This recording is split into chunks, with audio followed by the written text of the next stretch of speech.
ऐ सादिक, तुमने मुझसे पूछा था ये दाएं बाएं इन रानों पर, मुबारक रानों पर दो मुबारक बच्चे बैठे हुए कौन है? तो सुन, ये मेरी बाएं रान पर जो मेरा बच्चा बैठा है, जब ये जमीन पर आएगा तो दुनिया इसी को शहनशाह कलियर सरकार साबिर पाक के नाम से याद रखेगी।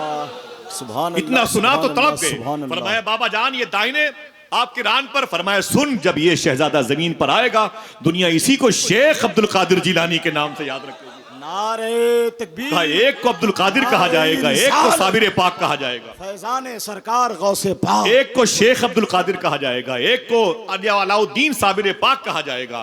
और सुन मेरे सादिक, मेरी बेटी ने जो सवाल किए हैं उसका जवाब यही दोनों है। वाह वाह वाह। मेरी बेटी का सवाल था, मेरी बेटी का ये कहना था कि मुझे हसन हुसैन का बदल चाहिए, सुभान अल्लाह, मुझे हसन हुसैन की शबी चाहिए, मुझे हसन। आक़ा करीम ने फरमाया था, अय मेरे सादिक, तुमने पूछा तो मैंने बता दिया, ये जात जब पैदा होगी दुनिया इसी को कलियर शरीफ का सरकार का। अच्छा मालूम है, आज से तकरीबन 4 साल पहले 11वीं शरीफ की शक्ति में बैठा हुआ था हुज़ूर गौस पाक की बारगाह के बगल में, तो उस दिन रात भर तस्करा चला साबिर पाक का, रात भर सरकार साबिर है। सामने सैयदना शेख का वो नीलगुं गुंबद था जिसे कुब्बे ज़रका कहते हैं, वो गुंबद शरीफ था, उसी करीब में बैठे हुए थे चाय खाने पर, और कुछ लोग काफ़ी उशाक बैठे थे। सैयदना साबिर पाक की बात चली। ये बात याद कर लें कि ये हुजूर गौसे आज़म के सगे परपोते हैं और गरीब नवाज सरकार के भी सगे परपोते हैं, एक तरफ नसब के एतबार से, एक तरफ सिलसिले के एतबार से। अल्हम्दुलिल्लाह रब्बिल आलमीन। सरकार साबिर पाक, सुनना मालूम है आपको कौन है साबिर पाक? बात तो हुजूर गौस आज़म की होगी, 2 मिनट या 20 मिनट या 2 घंटे, जलसा खत्म हो जाएगा तो हम और आप वहां पर बैठ के बातें करेंगे इंशाअल्लाह, ठीक है? सुने, जब आप अपनी माँ के पेट में थे ना हुजूर सरकार साबिर पाक, आपकी पैदाइश के लिए 4 रातें बची थी, 4। आका करीम सल्लल्लाहु अलैहि वसल्लम इनकी अम्मी के ख्वाब में तशरीफ लाए। ये हुजूर गौस पाक की बारगाह बैठे हुए थे, तो बातें चली, मुझे याद आई। तो आका करीम ने फरमाया था, अय मेरी बेटी, तेरे शिकम से मेरा बेटा आने वाला है। काश आप जोर से सुभान अल्लाह कहते। जिस कलियर शरीफ के सरकार के नाम हम नियाज करते हैं उसे हुजूर ने अपना बेटा कहा। हा? मेरे कहने से आप सुभान अल्लाह कहेंगे, सारा सवाब तो मुझी को मिल जाएगा, आप क्या खाली हाथ घर जाएंगे? हा? मेरे आका ने इनकी पैदाइश से 4 दिन पहले इनके ख्वाब में आके, इनकी अम्मी के ख्वाब में आके फरमाया, अय मेरी बेटी, तेरे शिकम से मेरा बेटा आने वाला है, उसका नाम अहमद रखना। क्या रखना? ऊंची आवाज, आवाज, क्या नाम रखना? अहमद रखना। ये ना कहना बाद में कि राकेश साउंड सिस्टम बड़ा अच्छा था तो आपकी आवाज बड़ी बुलंद थी। आप मेरी आवाज से अपने कल्ब की आवाज के अलम को बुलंद करें। सुने आप, हुजूर ने क्या फरमाया कि उसका नाम अहमद रखना। तो आपने खुशी का इजहार किया, शुक्र के सजदे अदा किए कि मेरे शिकम में जो औलाद है, जो पैदा हुआ चाहती है, वो बेटा है, और उसका नाम पैदाइश से पहले हुजूर ने रख दिया। क्या? अब जब 3 दिन बाकी रह गया, 3 रातें बाकी रह गई, तो दूसरी रात में, यानी थर्ड लास्ट, दूसरी रात में मौलाए कायनात उनकी माँ के ख्वाब में तशरीफ लाए। क्या बात, क्या बात है, सुभान अल्लाह। आ सकते हैं कि नहीं? वाह वाह वाह वाह वाह। जिसका अकीदा है जरा ऊंची बोले, आ सकते हैं कि नहीं? बेशक बेशक। मौला अली, उनके बेटे शेख अब्दुल कादिर का, सरकार पीर मेहर अली शाह बैठे हुए थे ना, तो एक मुरीद उनका पैर दबा रहा था। उसने कहा, हुजूर दुआ कर दें, दुआ कर दें। आंख बंद थी, वो पीर साहब हिल नहीं रहे थे। बोले क्या बात है? बोले हुजूर दुआ कर दो, बगदाद शरीफ जाना चाहता हूँ। बोले क्या करेगा बगदाद शरीफ जाके? तस्करे गौसिया में क्या करेगा बगदाद शरीफ जाके? बोले हुजूर गौस पाक की बारगाह की ज़ियारत करना चाहता हूँ। सरकार पीर मेहर अली शाह उठ के बैठ गए। बोले अगर गौस पाक यहीं आ जाए तब?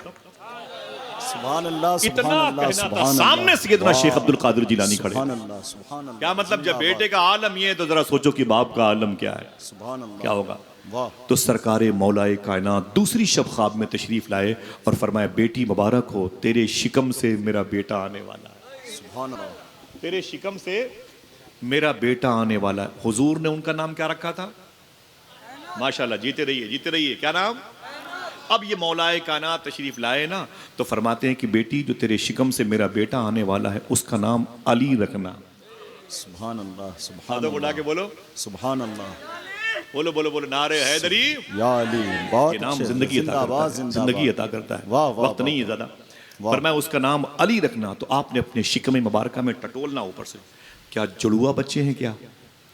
सोचा, हुजूर ने अहमद कहा, मेरे आका मौला अली ने अली नाम रखने के लिए कहा, क्या जुड़वा बच्चे हैं? अब आपको थोड़ी सी फिक्र लायक हुई। हुजूर ने दो नाम की तरफ इशारा हुआ, एक अहमद और एक अली की तरफ, बाकी अल्लाह की मर्जी है, वो खामोश। अब जब 2 रातें बची तो तीसरी रात में हुजूर सैयदना शेख अब्दुल कादिर जिलानी तशरीफ लाए उनकी माँ के ख्वाब में।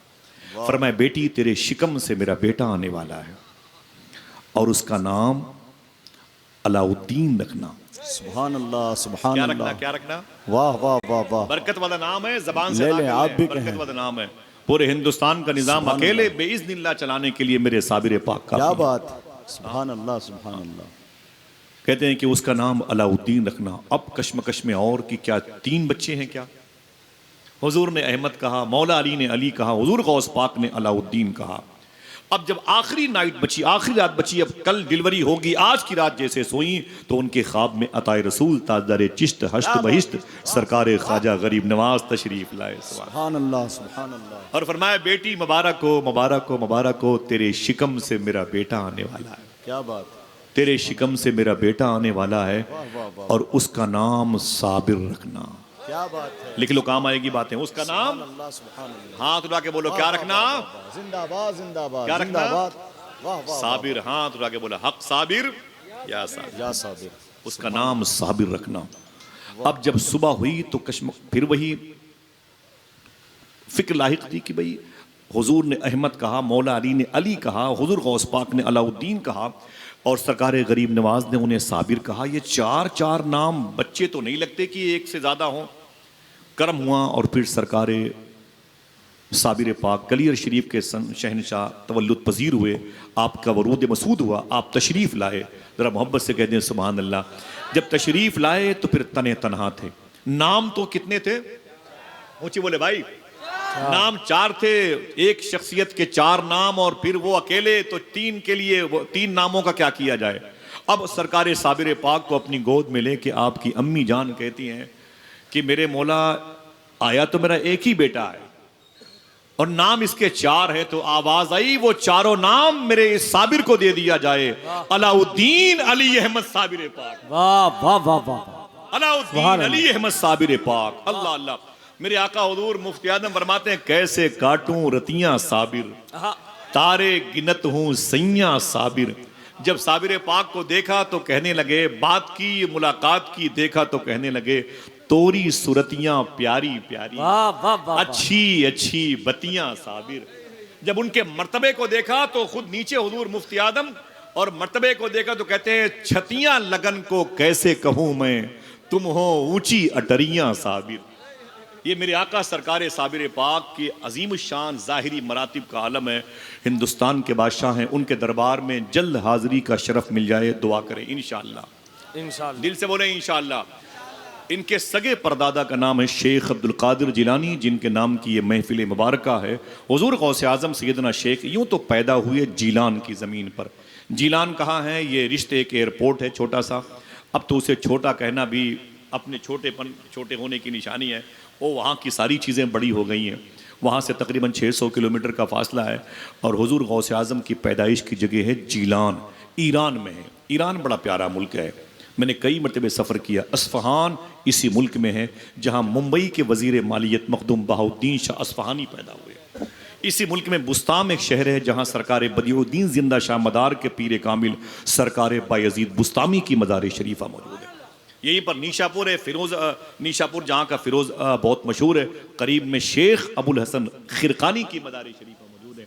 8वें इमाम अदी रज़ा की चौखट मुबारका है। मखदूमा मासूमा फातिमा इमाम मूसा काजिम की सगी बहन चहल अख्तरान, जहाँ 80 से ज़्यादा इमाम हसन के शहजादों को एक दिन में शहीद किया था जालिमों ने, वो मज़ारात शरीफा मौजूद है। चलेंगे ना इंशाअल्लाह। हुज़ूर गौस पाक की अम्मी की मदार शरीफा है, अब्बू की मदार शरीफा है। एक बात जीलान की करता हूँ बस, हुज़ूर गौसे आज़म के अब्बू की शादी नहीं हुई थी। ये बात बड़ी मशहूर है कि आपने नहर से बहता हुआ सेब खा लिया था, ये सबको पता है। मैंने अल्लाह का शुक्र है कि उस नहर में वज़ू किया है। वाह वाह वाह वाह। जिस नहर से बहता हुआ सेब खाया, बड़ी मशहूर रवायत है। नाम है हुज़ूर गौस पाक के अब्बू का शेख मूसा जंगी दोस्त। शादी नहीं हुई और बहता हुआ सेब खा लिया। जब बहता हुआ सेब खा लिया तो दिल में ख्याल आया कि बगैर पूछे खा लिया।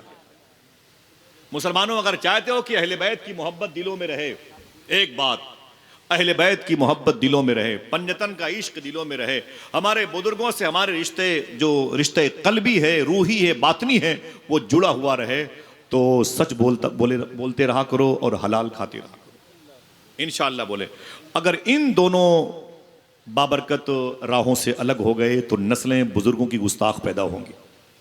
हुजूर गौसे आजम के अब्बू ने जब एक बहता हुआ सेब खा लिया तो दिल में ख्याल आया कि सेब तो अपना नहीं था, जिसकी बाग का था उससे मैंने पूछा नहीं और मैंने इसे खा लिया। मादरत तलब कर ले, माफ़ी नामा लेके उसकी बाग के किनारे पर पहुंचे। वो बाग थी शेख अब्दुल्ला सोमई नाम के अजीम बुजुर्ग की, और ये शेख मूसा जंगी दोस्त जो गौस पाक के अब्बू थे, जो शेख अब्दुल्ला जिलानी के बेटे थे, शेख यहिया जाहिद के पोते थे, उन्होंने जाके उस बुजुर्ग से कहा कि मैंने आपकी बाग का बहता हुआ सेब खा लिया है, तो आप मुझे माफ़ कर दें। तो उस बुजुर्ग ने क्या कहा? माफ़ नहीं करूँगा। बोले फिर? बोले 12 साल तक तुम्हें इस बाग में पेड़ों को सींचना होगा, इनकी खिदमत करनी होगी। जल्दी बताएं जुर्म क्या था? अभी डिटेल नहीं जाऊंगा, वरना 2-2.5 घंटे तो बोलता हूं कि गौस पाक के आने से पहले जो गौस पाक के तस्करे हुए हैं, वाह, आने से पहले की बातें करता हूं। जीलान में तो मैं घंटों आपको रखूंगा हुजूर गौस पाक के वाले से। अल्लाह का शुक्र है मुझे रहना नहीं, बस 2-3 बातें ज़्यादा नहीं, सुन लें और इरादा कर लें कि आज ही नियत कर लें कि मुझे बगदाद जाना है, इंशाअल्लाह कह दें। हुजूर गौस पाक के अब्बू ने कहा मुझे माफ़ कर दे, मैंने आपकी नहर से बहता हुआ सेब खाया है। तो शेख अब्दुल्ला सोमई ने कहा नहीं माफ़ करूंगा। बोले कब माफ़ करोगे? बोले 12 साल तक आपको मेरे पेड़ को सींचना होगा, खिदमत करनी होगी। मुझे जल्दी बताएं कि जुर्म बड़ा है कि सज़ा बड़ी है? आवाज़ नहीं आई, बोलते बोलते रहा करो, बोलते रहा करो। जुर्म बड़ा है कि सज़ा बड़ी है? जुर्म क्या था? बहता हुआ सेब चुराया नहीं था, ठेले से लेके भागे नहीं थे, तोड़ के भागा नहीं था, छीन लिया था, खा लिया था, छीन करके नहीं, वो बहता हुआ जा रहा था और हुजूर गौस पाक के अब्बू ने उसे खा लिया था। अब उसके बदले में 12 साल की पेनल्टी मैंने सूफी सुल्तान मियाँ शाह साहब से पूछा था। हुजूर गौस आजम के अब्बू का इतना बड़ा जुर्म नहीं था, बल्कि अगर वो सेब ना खाते तो सेब सड़ जाता, और उसके बदले में शेख अब्दुल्ला सोमई जैसे अजीम बुजुर्ग ने गौस पाक के अब्बू पर 12 साल की पेनल्टी लगा दी। पेड़ पौधों को सींचो, फावड़े से ये करो, कुदाल से वो करो, ये करो। 12 साल तक उनकी कमर टूट गई, इतनी खिदमत की। क्यों ऐसा किया? जुर्म बड़ा नहीं है, सज़ा बड़ी है। साहिबो, इस जुमले को याद करना। तो सूफी साहब ने फरमाया था हुजूर गौस पाक के अब्बू जानते थे अगर मैंने खाने पीने में इस कदर एहतियात न किया, जो बहरे होंगे वो भी सुभान अल्लाह कहेंगे। हुजूर गौस आजम के अब्बू जानते थे कि अगर मैंने खाने पीने में इस कदर एहतियात न किया तो मेरे घर में औलिया का सरदार शेख अब्दुल कादिर जिलानी कैसे पैदा होगा। सुभान अल्लाह, सुभान। खाने पीने में इस कदर एहतियात न किया तो वादा करो इंशाअल्लाह हर साल मत आया करो बाबा जी के जलसे में, 1 साल आओ और 15 साल इसी बातों पर अमल करते रहो। हर साल नहीं, हर दिन अपने घर में आराम करोगे, जलसों में होने का सवाब मिलता रहेगा। हम जलसों में कोई बहुत भीड़ आती है तो कामयाब होते हैं जलसे ना, ये तो अल्लाह उसके रसूल की नाम की पर इखलास की कोई शमा रोशन होती है तो जलसे कामयाब हो जाते हैं, है कि नहीं? हम अमल के मैदान में जरा सा आ जाए, हमारे अंदर क्या है? हम हराम की तरफ माइल हो गए, हमारे बच्चे रिश्वत और दलाली के पैसों की तरफ आ गए। हाँ, यही वजह है कि हम आज जबानों में तासीर नहीं रखते हैं। सिलसिले चिश्त के एक बुजुर्ग को घसीट लिया गया लाहौर के हाई कोर्ट में, उन पर इल्जाम तक ये हराम खाते हैं। सुने दोस्तों, मुसलमानों को रिश्वत और दलाली के पैसों से आ रहा, सूद के पैसों से अपने बच्चों को पालने की नौबत आ गई, तो फिर जाहिर सी बात है कि आने वाली नस्लें हुजूर पर दरूद कैसे पढ़ेंगी, उनके दिल में अहले बैत की मोहब्बत कैसे होगी। आप उनके सीने पर बैठ करके AK-47 राइफल लगाओ कि अहले बैत के नाम के नारे लगाओ, कैसे लगाएगा भाई? उसका खून पाक नहीं है, हराम खिला के हमने उसे बड़ा किया है। सिलसिले चिश्त के अजीम बुजुर्ग को घसीटा गया लाहौर के हाई कोर्ट में, और अंग्रेज मौजूद था 80 साल पहले। उसने कहा आप पर इल्जाम है कि आप हराम खाते हैं। फरमाए कोई बात नहीं। बोले चाहते क्या हो? बोले अपनी सफाई में कुछ कहोगे कि सजा भुगतोगे? उस बुजुर्ग ने कहा था रुक जाओ, मेरे घर में मेरे दरवाजे पर एक घोड़ा बंधा हुआ है, उसे लेके आओ। जब उस घोड़े को लाया गया, कहा इसे कोर्ट में बांध दो। जज ने कहा चाहते क्या हो? कहा किसी ऐसे खेत से चारा काट करके लाओ जिसका मालिक चारा काटने की इजाजत न दे। चोरी से किसी के खेत से घास काट के लाओ तो बताऊं क्या करना है। चोरी से घास काट के लोग लेके आए, फरमाया मेरे घोड़े को दे दो। जैसे घोड़े के सामने वो चोरी से घास ला के रखी गई, घोड़े ने खाने से इनकार कर दिया। कोई हतमी और बड़ा फैसला मत लेना, सिर्फ बैठे रहना, ना कोई नारा लगाना ना कोई हंगामा करना। घोड़े ने चारा खाने से इनकार कर दिया। अपोजिशन ने कहा अचानक ऐसा हो गया। जज ने कहा यह क्या मतलब है? फरमाया कि ये चारा बगैर पूछे हुए लाया गया है। अंग्रेज ने कहा ये मुझे मजाक लगता है। फरमाया अच्छा तो एक काम करो। कहा क्या? अब किसी ऐसे खेत से चारा लाओ जिसका मालिक चारा काटने की इजाजत दे दे। एक साहब गए और चारा काटने वाले की रूप में गए और उससे इजाजत मांगी। उसने कहा काट लो। वो कुछ चारे काट करके घास काट करके लाया और जैसे घोड़े को दिया, घोड़ा खाना शुरू कर दिया। तो जज ने कहा अभी तो नहीं खाया था, अब खा रहा है। दिल कहे तो सुभान अल्लाह कहना। उस बुजुर्ग ने फरमाया था जज साहब आपने मुझ पर हराम का इल्जाम लगाया था, पता चल गया। अरे मैं मेरा घोड़ा भी हराम नहीं खाता, मेरा घोड़ा भी हराम नहीं खाता। साहिबो वादा करो इंशाल्लाह। या रसूल अल्लाह जिंदाबाद जिंदाबाद। बातें हुजूर गौस पाक की होंगी, लेकिन ये क्या मतलब भाई? अगर हराम नहीं खाऊंगा तो मेरे बच्चे कैसे पलेंगे?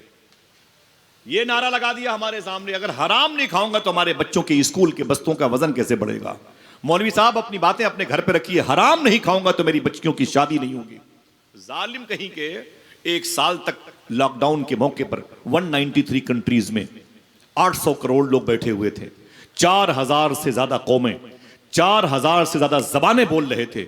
इनको 1 साल तक अपने घरों में बिठा के खिलाया कौन? ये कहते हो कि हम हराम नहीं खाएंगे तो हमारे बच्चे पले कैसे? फिर सवाल ये है लॉकडाउन में पूरे साल तक दुनिया के 800 करोड़ लोगों को घर में बिठा खिलाया कौन? तो आपका जवाब होगा वही तो है जो निजाम हस्ती चला रहा है मेरा खुदा। समझ रहे? ये नजरिया जहन से निकाल दे। हम हराम नहीं खाएंगे तो हमारे बच्चे कैसे पलेंगे? किताब मेरे साथ रखी हुई है इमाम अब्दुल्ला याफई की। टॉपिक मेरा गौस पाक, लेकिन बात यहां पर आ गई। एक तालीम है, हमारा नजरिया अलग है, हमारी जमात खुद इसमें डगमगा गई। हमें कोई जलसों में हुजूर मियाँ हुजूर देता है कोई 5000 रुपए, आसिफ भाई ये किराया है, टिकट करा के आइएगा, और पता चला कि हम नहीं आ पाए, किराया मांगा तो हम गालियां देते हैं। माज़अल्लाह रब्बिल आलमीन। इसे मुसलमान कहते हैं। हमसे कुछ दीन का काम होगा, कुछ नहीं होगा मेरे भाई, माफी चाहता हूं। अल्लाह अकबर। इमाम याफई फरमाते हैं एक साहब की 5 बेटियां थी। कितनी? 5 लोग बोले। 5 बेटियां थी। 5 बेटियां थी। इमाम याफई ने अपनी किताब में लिखा है जब 6वीं मरतबे उनकी बीवी उम्मीद से हुई, उनकी बीवी के पेट में उनकी मोहब्बत की निशानी आई ना, तो उन्होंने क्या कहा? सुन मेरी बीवी, 5 बेटियां पैदा हो चुकी हैं, अब अगर 6वीं बेटी पैदा हुई तुझे तलाक दे दूंगा, तुझे तलाक दे दूंगा। तो बीवी रोने लगी, बोली क्यों, मेरा कसूर क्या है? बेटियां तो रहमत होती हैं। वाह सुभान अल्लाह सुभान। जिसके जिसके घरों में ये रहमत मौजूद है जरा हाथों को डाके बोले अय अल्लाह तेरा शुक्र है। बोले भाई बोले बोले बोले अल्लाह तेरा शुक्र है, बेटियां बड़ी बाबरकत होती हैं। फरमाया कि औरत ने कहा इसमें मेरा कसूर क्या है, अल्लाह का इनाम है बेटियां। तो शौहर ने कहा कि कोख तेरी है, तेरा कसूर यही है। खबरदार, अब अगर बेटी पैदा हुई 6वीं मरतबे तलाक दे दूंगा तुझे, सबकी लाइफ बर्बाद हो जाएगी। औरत रोने लगी। अब डिलीवरी का वक्त आया तो शौहर ने उसका हाथ पकड़ा और एक बड़े से ग्रुप और काफिले के साथ लेके चला गया और एक जगह जाकर के पड़ाव डाला काफिले ने। और जैसे ही वो काफिले के तंबू कनात लगाए गए, औरत को एहसास हुआ डिलीवरी का, औरत को एहसास हुआ डिलीवरी का। उसी में देख कि मेरी गोद में जो बच्ची आने वाली है वो शिकम से बाहर आना चाहती है। डर गई, अगर इस खेमे के अंदर मेरे बच्ची को जना या बच्चे को जना और अगर वो लड़की हुई तो मेरा शौहर तलाक दे देगा। उसने एक वॉशरूम के बहाने से लोटे में पानी लिया उस औरत ने, और करीब में एक पहाड़ी थी उस पर चढ़ गई और जा करके उसने उस गुफा के अंदर उसने डिलीवरी की जो सूरत हाल थी उसको जाहिर की। जब उसके पेट से जाहिर हुआ बच्चा तो फिर वो लड़की थी। अल्लाह अल्लाह। ये 6वीं लड़की थी। रोने लगी। ब्लीडिंग की वजह से तकलीफ बहुत होती है।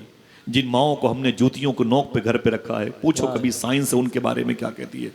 ये माएँ जिन्होंने हमें जना है, हमें जनते वक्त हमारी माओं को तकलीफ कितनी हुई है, ये भी जुमला सुन लीजिए। साइंस कहती है कि एक बच्चे की पैदाइश पर एक औरत को इतनी तकलीफ होती है, अगर वो तकलीफ 70 मर्दों को बांट दिया जाए तो ये मर्द मर भी सकते हैं। समझ रहे हैं? इतनी तकलीफ होती है हमारी माओं को, हमारी पैदाइश पे हुई है, मगर भूल गए अपनी माँ को। अल्लाह अकबर। आका करीम के दीवानों सुनो, ऐ साहिबो बात सुन ले। वो औरत कहती मैं रोने लगी। मैंने कहा मेरे मौला 5 बच्चियां पहले से हैं, एक फिर पैदा हो गई, तकलीफ बहुत है, मेरे शौहर की वो तल्ख बातें याद आ रही हैं, मैं क्या करूं।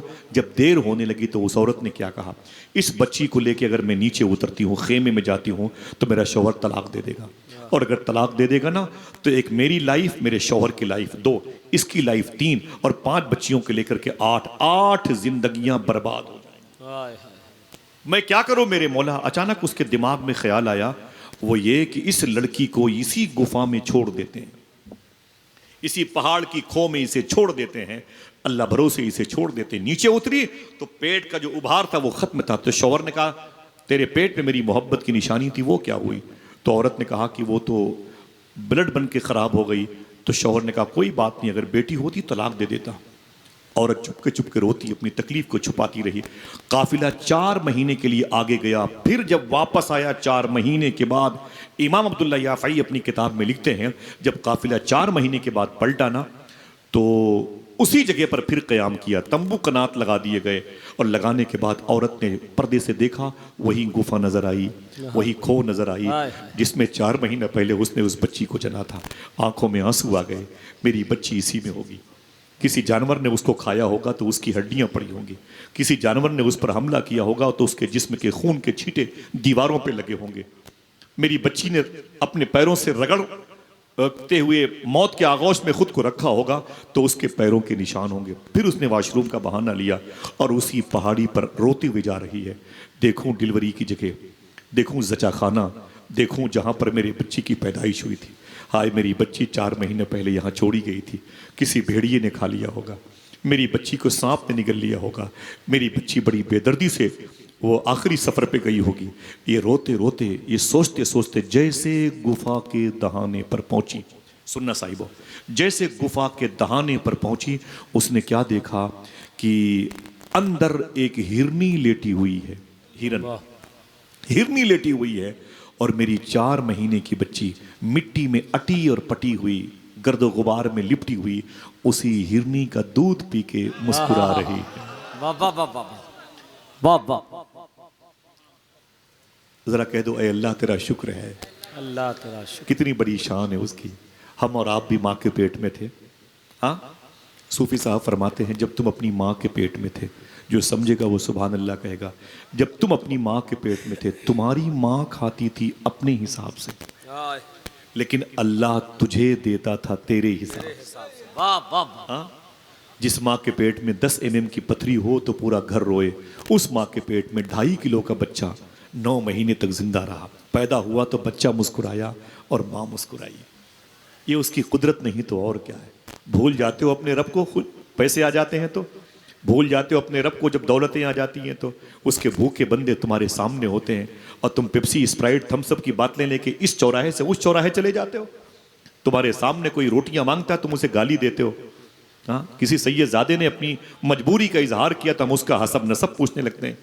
अल्लाह अकबर, अल्लाह अकबर। फरमाते हैं सूफी सुल्तान मियां, जिस घर के दरवाजे पर कुत्ते भूखे सोते हैं, उनकी 3री 4थी नस्लें भूखी सोएंगी। अल्लाह अल्लाह। फिर फरमाते हैं कि जिनके दरवाज़ों से यतीम बच्चों को, फ़कीरों को रोटियां न मिले ना, उनके बच्चे हमेशा बीमार रहते हैं, उनके बच्चे हमेशा बीमार रहते हैं। वासिफ अली वासिफ ने कहा था कि जिसके दस्तरखान सलामत हैं, उनकी नस्लें सलामत हैं। वादा करो खिला के खाओगे इंशाअल्लाह। बोले इंशाअल्लाह। औरत ने देखा कि हिरनी लेटी हुई है और मेरी 4 महीने की गुड़िया मिट्टी में के गर्दो गुबार में अटी हुई, उस हिरनी का दूध पी के जिंदा। चीख मार करके उसने वहीं से वो फिसलते हुए, भागते हुए नीचे की तरफ आई। जब उसकी हंगामी आवाज आई तो पूरा काफिला उसके करीब आ गया। क्या बात है? उसका शौहर भी आ गया और घर के लोग, क्या बात है भाई, चीख क्यों रही है? उसने अपने शौहर का हाथ पकड़ा, कहा चल तुझे दिखाऊं खुदा की कुदरत।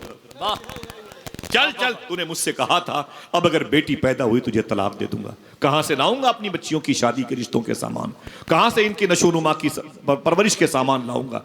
अय मेरे शौहर चल तुझे दिखाऊं कुदरत के जलवे, उसकी जलवा सामानियां, उसके अजीम शाहकार की तस्वीरें। अपने शौहर का हाथ पकड़ा, घसीटते हुए ऊपर गई, पूरा काफिला ऊपर गया। तो जैसे उस गुफा के दहाने पर पहुंचा, उसने कहा अय मेरे शौहर सुन, 4 महीना पहले ये जो बच्ची है ये मेरे पेट में थी और इसी गुफा के आंगन में ये पैदा हुई थी। मैंने इसे छोड़ दिया। तुमने मुझसे पूछा था कि वो औलाद क्या हुई, तो मैंने कहा खून बन के खराब हो गई। झूठ मैंने कहा था, देख ये बच्ची जिंदा है, तेरे डर की वजह से मैंने इसे छोड़ दिया था। देख ये 4 महीने की बच्ची मुस्कुरा रही है। अगर दिल गए तो सुभान अल्लाह कहना। इतना कहना था, इतना कहना था। सबने कहा बड़े ताज्जुब की बात है कि 4 महीने से ये जिंदा है। तो आवाज आई खुदा की बारगाह से, मेरे बंदो सुनो, अगर मैं पैदा करना जानता हूं तो पालना भी जानता हूं। जिंदाबाद जिंदाबाद। ये वाह वाह नजरिया वाह ले आए कि हराम नहीं खिलाऊंगा तो फिर बच्चे कैसे बढ़े। वाह वाह वाह। साहिबो वादा करो यार, वादा वाह करो, वाह जिंदाबाद। वादा करो कि हम सच बोलते रहेंगे, हलाल खाते रहेंगे। इंशाअल्लाह बोले इंशाअल्लाह। सच बोलने में क्या जाता है। हुजूर गौस पाक क्या एक चोर आया था, उसका टाइटल था अल्फी, 1000 चोरों के बराबर था। अख्तर भाई बहुत बहुत मुबारक हो, वसीम में देखें, अल्लामा गौर साहब माफी चाहता हूं। वो चोर हुजूर गौस पाक की बारगाह में, सबको पता है ना भाई। कभी मेरे साथ चले तो मैं उनकी मदार शरीफ पर ले चलूँ आपको। शेख अबू नूर उनकी मदार शरीफ के खादिम है, उनके पास उसकी चाबी है। 2-2:30 बजे जाएंगे तो दरवाज़ा खुला हुआ मिलेगा, जो गौस अशारे सिराज सोकुल कफ़ा एड्रेस है, उधर गौस पाक के रौदे शरीफा के करीब लेटे हुए। ये गौस पाक के यहाँ चोरी करने आए थे और अब्दाल बना दिए गए। ठीक है, दुनिया के 200 मुल्कों में कहीं ये कानून है कि चोर चोरी करने आए तो उसे DIG बना दिया जाए? बताएं भाई, सोचें, बताएं। पुलिस डिपार्टमेंट के लोग बैठे होंगे, है कहीं कानून कि चोर चोरी करने आए तो उसे IG, IAS, IPS बना दिया जाए? हुजूर गौसे आजम ने उस चोर को अब्दाल बना दिया। अब्दाल किसे कहते हैं? जबले कासून की पहाड़ी पर मुल्क शाम में आज भी रोजाना शाम को 40 अब्दाल की मीटिंग बैठती है, जिनमें से 25 मुल्क शाम में होते हैं, 15 दुनिया के 192 कंट्रीज में रहते हैं। ये दुआ ना करें तो शहर और मुल्क में बारिश ना हो। सब अल्लाह के मोहताज है, मगर ठीक है, ये सब अल्लाह के मोहताज हैं। अल्लाह इनमें से किसी का मोहताज नहीं, लेकिन अब्दाल के होने से बारिश बरसती है। और गौस पाक ने चोर को अब्दाल बनाया था। क्या बनाया था? अब्दाल। पहले चोर को चोरी से तौबा करनी चाहिए, उसके बाद सजा मिलनी चाहिए, फिर निकल के आए तो तैयारी करे, फिर वो होम गार्ड से लेकर के अपनी स्पीड बढ़ाए, वो पुलिस में आए, मिलिट्री में आए, आर्मी में आए, फिर CO बने, कोतवाल बने, फिर आगे जाके वो SDM बने, फिर DM बने, फिर IAS बने, फिर IPS बने, फिर IG बने, फिर DIG बने। और गौस पाक ने चोर को ही अब्दाल बना दिया। क्या बात है। चोर को ही अब्दाल बना दिया। मैंने कहा सूफी साहब से, हुजूर ये बात मेरे पल्ले नहीं पड़ी। फरमाया क्या हुआ? मैंने कहा गौस पाक ने चोर को अब्दाल बना दिया। पहले चोरी से तौबा तो करता, फिर उसे अब्दाल बनाने के बारे में गौस पाक हुक्म देते। फरमाया ना ना ना, तुमने समझा नहीं। मैंने कहा हुजूर क्या है? फरमाया उस दिन एक अब्दाल का इंतकाल हो गया था, उसकी कुर्सी खाली थी। वलियों की पोस्टिंग करने वाले बुजुर्ग का नाम है ख्वाजा खिज्र। ख्वाजा खिज्र वो हुजूर गौस पाक की बारगाह में बोले शेखी। फरमाया क्या बात है? कहा एक अब्दाल का इंतकाल हो गया है और उसकी कुर्सी खाली है। सुबह से पहले एक अब्दाल का इंतखाब, उसे नियुक्त करना है, वहां पर मुंतखब करना है, इंतजाम फरमा दें। तो उसी रात में गौस पाक के यहाँ वो चोर चोरी करने के लिए अंदर छुपा हुआ था और खटखुट की आवाज से वो दब गया। समझ रहे? तो हुजूर गौस पाक ने ख्वाजा खिज्र से क्या कहा? दिल कहे तो कोई एक आदमी बोलेगा वो देखो किनारे बैठा हुआ है, उसे लेके आओ। सुभान अल्लाह। अगर इशारा आपकी तरफ हो गया होता तो वाह वाह वाह वाह, क्या कह बात कह दो है, क्या भाई कि बात है। जिंदगी जरा भर शुक्र बोले, के बोले, सजदे अदा करता, बोले, जिंदगी सुभान अल्लाह, सुभान अल्लाह। जिंदगी भर शुक्र के सजदे अदा करता। हाँ, फरमाते हैं सैयदना शेख की, ऐ खिद्र वो किनारे बैठा हुआ है, उसे लेके आओ।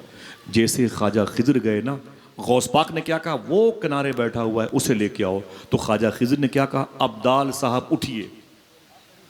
सुनिएगा क्या कहा? अब्दाल साहब उठिए। आया है चोरी करने के लिए। फरमाया अब्दाल साहब उठिए। तो सूफी साहब कहते हैं कि जैसे कहा अब्दाल साहब उठिए, तो उसने गौस पाक को देखा। उसने कहा या शेख, आप तो जानते हैं कि मैं अब्दाल नहीं, मैं तो चोर हूं। दिल कहे तो सुभान अल्लाह कहना। क्या बात। चोर ने कहा या शेख, आप तो जानते हैं कि मैं अब्दाल नहीं, मैं चोर हूं। तो गौस पाक ने कहा सुन, तेरे इसी सच बोलने ने तुझे अब्दाल बना दिया। जिंदाबाद जिंदाबाद। वाह वाह वाह तेरे वाह वाह। इसी सुभान सच अल्लाह, बोलने सुभान ने तुझे अब्दाल बना दिया। हाय हाय, एक सच कितने कमाल के ओहदे पर लेके आता है। कभी कोशिश करके देखो, इंशाअल्लाह। हाथ उठा के बोले इंशाअल्लाह। इंशाअल्लाह। ये बुजुर्गों की खिदमतें रायगा नहीं जाएंगी।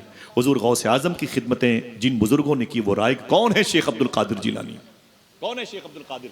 बताऊं मैं आपको एक दो बात, ज्यादा नहीं परेशान करूंगा, लेकिन मैं कोशिश करता हूं, दुआ करता हूं कि चलेंगे ना बगदाद? इंशाअल्लाह बोले इंशाअल्लाह। इंशाअल्लाह। हाँ, हुजूर गौस पाक के खलीफा ख्वाजा अबू तलहा बगदादी, उनके खलीफा शेख सूफी असदुल्ला शाह बगदादी फरमाते हैं कि मेरे शेख ने फरमाया कि मुझसे गौस पाक ने फरमाया। देखना कौन कौन सुभान अल्लाह कहता। ऐसा नहीं है कि लोग मुझसे मिलने के लिए तड़पते हैं, मैं भी अपने गुलामों से मिलने के लिए तड़पता हूँ। वाह वाह वाह वाह। सुभान अल्लाह, अल्लाह अल्लाह, ये मेरे शेख की शान है। जरा प्यार से कह दो सुभान अल्लाह। सुभान अल्लाह, सुभान उनका नाम लेते रहो, कहीं जाओ न जाओ बगदाद जरूर जाओगे इंशाअल्लाह। ये बड़े अजीम शान बुजुर्ग हैं, बड़े अजीम शान बुजुर्ग बादशाह शेख अबुल मुआली कादरी। अबुल मुआली कादरी बड़े टॉप क्लास के बुजुर्ग हैं। इनकी बुजुर्गी का अंदाजा इससे करें, जब दिल्ली में शेख अब्दुल हक मुहद्दिस देहलवी ने सीरत गौसे आजम लिखने का इरादा किया तो पूरे बदन पे लर्जा तारी हो गया।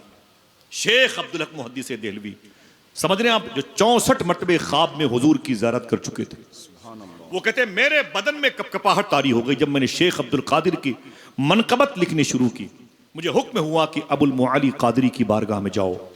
मैं पैदल दिल्ली से अबुल मुआली कादरी की चौखट पे गया, उनसे मैंने रुजू किया, उनकी बारगाह में मैंने बिर्रोया ज़ियारत की और मैंने कहा शेख अब्दुल कादिर से इजाज़त दिलवा दें ताकि मैं हुजूर गौस पाक की शख्सियत पर कुछ सतूर लिखना चाहता हूँ। वो किताब मेरे पास मौजूद है। हुजूर गौस पाक ने आलम अरवाह में उनको इजाज़त दी, तब शेख अब्दुल हक मुहद्दिस देहलवी ने किताब लिखी। वो शेख अबुल मुआली कादरी लाहौरी कहते हैं, मेरा मुरीद मेरे पास आया, उसने कहा हुजूर मुरीद तो हो गया हूँ, कोई वजीफा बताइए। थक गए आप लोग? अरे बोलो भाई, तब तो बताऊं वजीफा, थकावट दूर करने के लिए। फरमाया कोई वजीफा बता दीजिए। तो हुजूर गौस पाक फरमाते हैं, शेख अबुल मुआली कहते हैं एक वजीफा पढ़ा करो। कहा क्या? या शेख अब्दुल कादिर जिलानी शय्यदिल्लाह, या शेख अब्दुल कादिर जिलानी शय्यदिल्लाह। जरा आप भी बोले या शेख अब्दुल कादिर जिलानी। अब मैं चुप हूं आपकी आवाज सुनने के लिए, इकट्ठा बोले जोर से। माशाल्लाह। जरा हाथों को उठा के बोले या शेख अब्दुल कादिर जिलानी। मेरा इमाम कहता है जो तेरा नाम ले जाकिर है प्यारे, तसव्वुर जो करे शागिल है या गौस। कभी शेर के मफाहिम और मतालीब की तह तक कुचले तो आपको ऐसे इस शेर के दोनों मिसरों के सदफ में ऐसे मोती मिलेंगे जिससे आपके कल्ब की आंखें खीरा हो जाएंगी इंशाअल्लाह। मालूम है क्या कहा मेरे इमाम ने? अल्लाह अकबर अल्लाह। क्या कहा? या शेख अब्दुल कादिर जिलानी, ये पढ़ा करो। शेख अबुल मुआली कादरी का मुरीद महीनों साल पढ़ता रहा। हुजूर गौस पाक ना एक दिन उसके दिमाग में ख्याल आया, एक दिमाग में एक बात आई, क्या इतने दिनों से गौस पाक का नाम लेता हूँ, पता नहीं हुजूर गौस पाक को मेरे नाम लेने की खबर होती है कि नहीं। अच्छा। एक दिन ये ख्याल आया, पता नहीं हुजूर गौस पाक को मेरे नाम लेने की खबर होती है कि नहीं होती है। बस सुनना साहिबो, इतना सोचना था अबुल मुआली कादरी के मुरीद को, पता नहीं मैं इतने दिनों से या गौस पाक या शेख अब्दुल कादिर कहता हूं, मेरे नाम लेने की खबर होती कि नहीं होती। उसी रात जैसे अबुल मुआली कादरी के मुरीद कहते हैं मैं सोया, मेरे ख्वाब में हुजूर गौस पाक तशरीफ लाया। कहाँ हिंदुस्तान, कहाँ बगदाद शरीफ, तकरीबन 2500 किलोमीटर का फासला। अल्लाह अकबर। जैसे मैं सोया मेरे ख्वाब में हुजूर गौस पाक तशरीफ लाए, और जब तशरीफ लाए तो मैं कहाँ था बताऊं आपको? मैं एक रेगिस्तान में खड़ा था और हुजूर गौस पाक भी रेगिस्तान में खड़े थे। सामने हुजूर गौस पाक थे। जब मैंने गौस पाक को देखा तो गौस पाक की कदम बोसी के लिए दौड़ा तो हुजूर गौस पाक के हाथ में मुझे एक अमामा शरीफ दिखाई दिया। जब मैंने अपने सर पे हाथ रखा तो मेरे सर पे टोपी भी नहीं थी। हुजूर गौसे आजम ने फरमाया, अय अबुल मुआली कादरी के मुरीद, तूने ये कैसे सोच लिया कि मैं अब्दुल कादिर का नाम लेता हूँ, अब्दुल कादिर को मेरे नाम लेने की खबर होती है कि नहीं होती? दिल कहे तो सुभान अल्लाह कहना। हुजूर गौस पाक फरमाते, सुन अबुल मुआली कादरी के मुरीद, जब तक मैं नहीं चाहता कोई मेरा नाम नहीं ले सकता है। क्या बात है। जब तक मैं नहीं चाहता कोई मेरा नाम नहीं ले सकता। ये कैसे तुमने सोच लिया कि मेरे नाम लेने की खबर होती है कि नहीं होती? सुन, मैं बगदाद में हूं, मुझे इतनी खबर है कि तेरे सर पे टोपी नहीं है। मैं बगदाद में हूं, मुझे इतनी खबर है कि तेरे सर पे टोपी नहीं, यही वजह है कि मैं बगदाद शरीफ से तेरे लिए अमामा शरीफ लाया हूं। जिंदाबाद सूफी जिंदाबाद। साहब फरमाया सैयदना शेख ने, यही वजह है कि मैं बगदाद शरीफ से तेरे लिए अमामा शरीफ लाया हूं। गौस पाक ने ये कह के जोर से फेंका, जैसे फेंका वो कहते हैं मेरी आंख खुल गई। अब जब आंख खुल गई तो ना गौस पाक थे ना अमामा शरीफ था। क्या बात है। समझे, ना गौस पाक ना अमामा शरीफ था, लेकिन घर खुशबूदार था, आंखें चमक भी रही थी, महक भी रही थी। सुभान अल्लाह। कहते हैं ख्वाब में सिर्फ मैं था और गौस पाक थे। फिर रिवर्स करता हूं, ख्वाब में सिर्फ मैं था और गौस पाक थे, तीसरा कोई न था। फजर की अजान की आवाज़ आई, मैं नमाज पढ़ने गया और नमाज के बाद सीधे अपने पीर की बारगाह में गया, शेख अबुल मुआली कादरी के पास गया। ख्वाब में मैं था और गौस पाक थे। समझे, जैसे मैं अपने पीर के सामने पहुंचा, दिल कहे तो दो चार लोग बोलेंगे सुभान अल्लाह, अभी नहीं बोलेंगे बोलेंगे। जैसे मैं अपने पीर के सामने पहुंचा तो मेरे पीर अबुल मुआली कादरी ने फरमाया, मुबारक हो, गौस पाक की ज़ियारत हो गई। आय हाय, मुबारक हो, सैयदना शेख की ज़ियारत हो गई। मैंने कहा हुजूर आपके करम पर मौकूफ था ये सारा मामला। हुजूर गौस पाक ने जलवे दिखा दिए, सुभान अल्लाह। फिर पीर साहब ने क्या कहा, ये बता गौस पाक की ज़ियारत हुई तो गौस पाक ने कुछ अता भी किया कि नहीं, कुछ दिया कि नहीं दिया? बोले हुजूर अरे क्या बताऊं, दे रहे थे अमामा शरीफ, और जैसे यूं किया ना ले अमामा शरीफ, वो मेरी आंख खुल गई। मैं क्या बताऊं, वो ख्वाब में फिर गौस पाक भी नहीं और अमामा शरीफ भी नहीं। तो पीर साहब ने क्या कहा, बहरे हैं तब भी सुभान अल्लाह कहें, नहीं बोलेंगे तो जहां बैठे वहां की जमीनों से आवाज आएगी। अबुल मुआली कादरी के मुरीद ने कहा, मैंने कहा हुजूर वो अमामा शरीफ दे रहे थे, मेरी आंख खुल गई। तो पीर साहब ने कहा, सुन ऐ मेरे मुरीद, जो अमामा शरीफ हुजूर गौस पाक तुझे दे रहे थे वो मुझे दे के गए, वो मुझे दे के गए हैं और फरमाया है कि इसे अपने मुरीद को दे देना। अबुल मुआली कादरी के मुरीद ने कहा, जैसे मैंने गौर से देखा, देखूं पीर साहब के हाथ में कौन सा इमामा है, तो मैंने देखा कि मेरे पीर के हाथ में वही इमामा है जो ख्वाब में गौस आजम के हाथ में इमामा शरीफ था। सुभान अल्लाह। नारे तकबीर।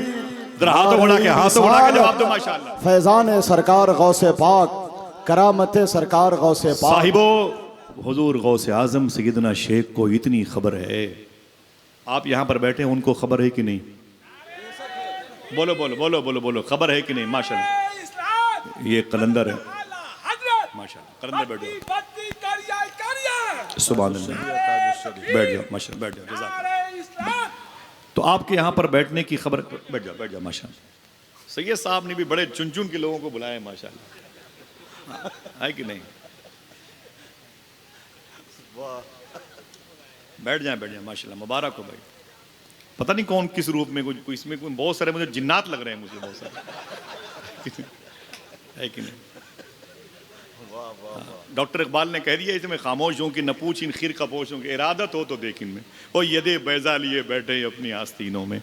बहरहाल ये मुबारक लोग हैं, आपके हिसाब से आपको लगेगा कि इनकी अक्लें नहीं है, इनकी शुक्र का नशा कैफियत है, जज्ब की कैफियत है, या बेशऊरी के आलम में रहते हैं। लेकिन सोचें कि अगर अक्ल नहीं तो चोरी करते, दिमाग नहीं था तो किसी को पत्थर मारते, इनको सोचने समझने की सलाहियत नहीं थी तो जाके माँ बहनों के दुपट्टे खींचते। लेकिन नहीं, अक्ल नहीं है, लेकिन देखें दिल की आंखें किस कदर रोशन है कि अल्लाह उसके रसूल के नाम के नारे लगा रहे हैं। हम तो कहने पर सुभान अल्लाह कहते हैं, ये कौन सा जज्बा इन्हें यहाँ लेके आया? हाय हाय हाय, इश्क इंसान को कलंदर बू वली करता है, इश्क पागल नहीं पागल को वली करता है। ये बड़ी अजीब दुनिया है। बहरहाल भाई बहुत बहुत मुबारक हो आप सबको। हुजूर सैयदना शेख जानते कि नहीं जानते आप यहाँ पर बैठे हुए हैं? क्या बात है, सुभान अल्लाह सुभान अल्लाह।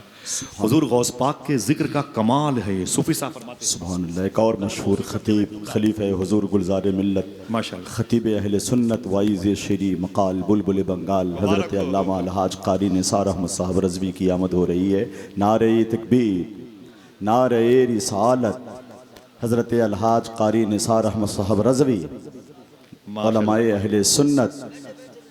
सुभान अल्लाह सुभान अल्लाह, बहुत अच्छे बहुत अच्छे माशाअल्लाह। अभी 10-12 दिन पहले मदीने शरीफ में मुलाकात हुई थी माशाअल्लाह। बहुत बहुत मुबारक हो आप सबको। बड़ों की आमद है माशाल्लाह, ज़रा मोहब्बत से कहते हैं सुभान अल्लाह। तो आपके यहाँ अभी फरमाया सैयद साहब ने कि हैं, ये हैं बिला वजह का नहीं है। एक जुमला फरमाया ना हजरत ने, हुजूर गौसे आज़म के ज़िक्र का कमाल ये है कि हुजूर गौसे आज़म की मौजूदगी में होता है। सुभान अल्लाह। समझ रहे हैं आप? इतना सुनते हैं, इतना जानते हैं गौस पाक। एक बात आई सुनने और जानने की, सुन ले। हैदराबाद में शेख महमूद कादरी बड़े अजीम बुजुर्ग थे और गौस पाक की मोहब्बत में फना थे। शेख महमूद कादरी वो कहते हैं कि जब मैं किताब पढ़ रहा था तो उसमें लिखा था कि गौस पाक पहले शुरू में हनफी थे और बाद में हम्बली हो गए, है ना उधर? पहले गौस पाक इमाम आज़म अबू हनीफा को फॉलो करते थे और बाद में इमाम अहमद इब्न हम्बल को फॉलो, तो हम्बली हो गए। तो शेख महमूद कादरी कहते हैं मैं भी मोहब्बत में हुजूर गौस पाक के हम्बली हो गया। वाह, मैं भी हुजूर गौस पाक की मोहब्बत में हम्बली हो गया। आसान गुफ्तगू है बहुत अच्छे। और सारे सकील अल्फाज और तराकीब कहीं रख के मैं आता हूँ, ठीक है? सुन ले मेरी। वो कहते हैं कि मैं भी हुजूर गौस पाक की मोहब्बत में हम्बली हो गया, हम्बली हो गया कि मेरे शेख इमाम अहमद इब्न हम्बल को फॉलो करते थे और मैं भी हम्बली हो जाऊंगा। मैं हम्बली हो गया। मेरे एक छोटे भाई थे, उनका नाम था शेख उमर कादरी। एक मरतबे मैंने उससे कहा जाके, अय उमर कादरी, फरमाया जी बड़े भाई क्या बात है? मैंने कहा मैं तो गौस पाक की मोहब्बत में हम्बली हो गया। बोले फिर? बोले बेटा तू भी हम्बली हो जा। अपने छोटे भाई से बोलते हैं तू भी हम्बली हो जा। बोले ना ना ना ना मैं हम्बली नहीं हूं। बोले क्यों? बोले मैंने 20 साल मदरसे में बड़ी मेहनत की है और नए सिरे से फिर मैं मेरी डिलीवरी होगी, फिर मैं परवरिश करूंगा। नहीं मेरे बस का नहीं है नए सिरे से मसाइल की इस्तखराज करना। ना ना ना ना ना, मैं गौस पाक का आशिक हूँ और उनका मुरीद हूँ, उनकी ज़ात में मैं उनके नाम पर लुटना फना होना चाहता हूँ, लेकिन मैं हनफी रहूँगा। 3 दिन तक लगातार शेख महमूद कादरी ने शेख उमर कादरी छोटे भाई से यही कहते रहे, उमर कादरी हम्बली हो जा। फिर बोले जाके तीसरे, उमर कादरी हम्बली हो जा। वो यही कहते रहे नहीं होऊंगा, मैं हनफी रहूंगा लेकिन कादरी रहूंगा। मैं कादरी और हनफी रहूंगा, हम्बली नहीं होऊंगा। आप हम्बली मुबारक हो। जब 3 दिन लगातार हो गया तो चौथी रात में उमर कादरी कहते हैं हुजूर गौस पाक मेरे ख्वाब में आए और मालूम क्या कहा? सुन उमर कादरी, 3 दिन से तुझे मैं कह रहा हूं हम्बली हो जा, तो होता क्यों नहीं? अल्लाह अल्लाह, तुझे मैं कह रहा हूं हम्बली हो जा तो हम्बली होता क्यों नहीं? वो कहते हैं कि गौस पाक का ये जो फेले अमर हुक्म था ना, मैं तो पसीने से शराबोर हो गया और उठ के सीधे अपने बड़े भाई की खानकाह में भागा और जैसे अपने बड़े भाई की खानकाह मैंने कदम रखा, बड़े भाई ने मुस्कुरा के फरमाया क्या दलील लेके आ रहे हो? हाय हाय हाय, क्या गौसे आजम ने कहा तब मेरे पास आ रहे हो? जरा सोचो कि गौस पाक सुनते कितना। आपके यहाँ होने की खबर गौस पाक को है, उनका फैजान यहाँ पर मौजूद है। फैजान को शाहिद वादिल बना के जरा हाथों को डाके बोलें लब्बैक या गौसे आजम। जरा ऊंची आवाज में, जितनी आवाज बुलंद उतनी जल्दी हाजिरी इंशाअल्लाह। देखें वकुन मा सादिकीन, जो सच्चों का सरदार है वो है कैसा, वो है कैसा। एक बात सुने, माजी करीब में तकरीबन 50-55 साल पहले हिंदुस्तान से विदेश मंत्रालय में ड्यूटी लगी थी एक लड़की की। वो चेन्नई की थी और क्रिश्चियन थी। वो जाके हुजूर गौस पाक के शहर में बड़े पीर की मज़ार शरीफा से 4 किलोमीटर के फासले पर विदेश मंत्रालय है, सोलहिया के बिल मकाबिल में। वो सारे कई कंट्रीज़ के विदेश मंत्रालय मौजूद हैं, वहीं पर वो ड्यूटी करती थी। लड़की थी वो, मालूम है शादी नहीं हुई थी। अचानक एक दिन छुट्टी में उन्होंने कहा कि अय इराक वालों, मुझे इराक की सैर कराओ, बगदाद, सुलेमानिया, कुरकुक और ये बाकूबा, मुझे इन ज़मीनों की सैर कराओ, यहाँ के अजायबात क्या क्या हैं। तो वो कहती हैं कि मुझे ले गए लोग दुनिया के सबसे बड़े कब्रस्तान बाबू सलाम, वादी सलाम में। बोले यहाँ पर 1 करोड़ से ज़्यादा मुर्दे दफन हैं, देखें। तो मैंने कहा बाप रे, बड़ी ताज्जुब की बात है, दुनिया की सबसे बड़ी कब्रस्तान इराक में है, नजफ अशरफ में। फिर मुझे ले गए मौला अली की बारगाह में, मौला अली की बारगाह। सुभान अल्लाह, सुभान अल्लाह, हाय हाय हाय, वाह। बोले मुझे ले गए मौला अली की बारगाह। बोले ये विलायत की सुल्तानियां बांटने वाले सरकार मौलाए कायनात। वो लड़की कहती है कि मैं तो क्रिश्चियन थी और मैंने मौला अली में जाके दर्शन किए। फिर मैंने कहा और कुछ? किसी ने कहा कि वो करीब में हिल्ला और बाबिल के एक बेल्ट है जहां नमरूद का महल था, जाके देख ले। मैंने उसे देखा। करीब में किसी ने कहा कि वो मुसलमानों के यहाँ एक नबी का जिक्र होता है, जनाब इब्राहिम, वो जहाँ पैदा हुए वो जगह मौजूद है, जाके देख ले। वहां पर गई। और किसी ने कहा वकुल्ना या नारकुनी मरदम व सलामन, इस आयत करीमा के नाजिल होने की जगह करीब में है, जाके उसे देख ले। तो मैं उधर चली गई, उसे देखा, हिस्ट्री वाली जगह थी। और किसी ने कहा कि बाबिल से चली जाए 100 किलोमीटर अंदर में, तो एक जगह है जहां पर याजूज माजूज कैद हैं कुएं में, जाके उसे देख ले। मैंने उसे देख लिया। खूब मैं इराक घूमती रही, खूब घूमी, सारी ज़ियारतें ख़त्म हो गई। मैंने एक दिन कहा कि बगदाद में अपने नौकर से, और कोई चीज़ घूमने की नहीं है? तो उसने कहा कि सारी मज़ारात पर आप गई, बड़ी बड़ी हिस्ट्री की जगह देखी। बोले और कोई जगह नहीं बगदाद इराक में? तो मैंने कहा एक मज़ार शरीफ करीब में है। मैंने कहा वो कहाँ है? तो बोले बाबू शेख में है। मैंने कहा वहाँ कौन बुजुर्ग लेटे हुए हैं? कहा वहाँ शेख अब्दुल कादिर जिलानी लेटे हुए हैं। सुभान अल्लाह। नाम तुम्हारा लब पे आए, मीठा मीठा मुंह हो जाए। मैंने कहा ये कौन है? बोले इन्हें औलिया का सरदार कहा जाता है। 4 किलोमीटर मैंने टैक्सी पकड़ी और सीधे वजारतुल खारजिया से मैं आगे बढ़ी और नहर दजला क्रॉस करके सीधे मैं मरकद खुलानी आई और सामने बाबू शेख था। मैं हुजूर गौपाक के रोज़े को देखी तो तंग रह गई। मैंने जालियां पकड़ ली, घंटों में रोती रही। मेरा दिल पसीजता रहा, ऐसा दिल मेरा कहीं लगा नहीं। कहीं क्यों नहीं लगा? सारे बुजुर्गों की यही मर्जी थी, तेरा हिस्सा गौस पाक में रखा हुआ। क्या बात, वरना क्या तौहीन बात हो जाएगी। समझ रहे हैं? मैं गौस पाक में रोती रही, बहुत देर तक मेरा गम हल्का हुआ। टैक्सी पकड़ करके अपनी होटल पे आई। मैं अक्सर छुट्टी होती सीधे गौस पाक, फिर गौस पाक से सीधे अपने घर आती। एक दिन मुझे बुलाया गया और कहा गया कि आपकी छुट्टी खत्म हो गई है, आप वापस इंडिया चली जाएं। मैं उस परवाने को लेकर के गौस पाक की बारगाह में गई। मैंने कहा या शेख अब्दुल कादिर जिलानी, मैं क्रिश्चियन हूँ, मैं मुसलमान नहीं, और जब तक मैं बगदाद में थी आपके रोज़े की ज़ियारत करती थी। मैंने आपके रोज़े की जालियाँ देखी, आपकी मज़ार शरीफा की तावीज़ देखी, मैंने आपके नीलगुं गुम्बद की ज़ियारत की, शेख यूसुफ गिलानी के बनवाए हुए मीनार को देखा, खिलाफत उस्मानिया की यादगार वाले मीनार को देखा, सदर सद्दाम हुसैन के बनाए हुए मीनार को देखा, मैंने सुल्तान अब्दुल हमीद के बनाए हुए अबवाब को देखे, सहने कादरी देखा। या शेख अब्दुल कादिर, मैं हिंदुस्तान जा रही हूँ, अब तो शायद आप मुझे कभी न बुलाएंगे, ये मेरा आखिरी अलविदाई सलाम, इसे कबूल फरमा ले। तो वहाँ के खादिम ने फरमाया था, खुदा की कसम हुजूर गौस पाक की मज़ार शरीफा से आवाज़ आई, क्या मुझे छोड़ के चली जाएगी? इतना सुनना था कि सारे कागजात को फाड़ के फेंक दिया। गौस पाक की जाली पकड़ के बैठ गई और कहा, या शेख, लोग कलमा पढ़ते हैं, दरो दीवार गवाही देते हैं, मैं आपकी बारगाह में कलमा पढ़ रही हूँ ताकि मेरे मोमिन बनने की गवाही मैदान महशर में आप दें। वाह वाह वाह वाह वाह, जिंदाबाद। वो कहती है कि जिंदाबाद। मुझे मेरा नाम गौस पाक ने फातिमा रख दिया। एक आदमी बोले क्या रखा? हंगामा नहीं भाई, क्या रखा? फातिमा। मेरा नाम हुजूर गौस पाक ने फातिमा रख दिया। और बस मैंने सारी जिंदगी बची हुई 40 साल की लाइफ हुजूर गौस पाक में गुजार दी।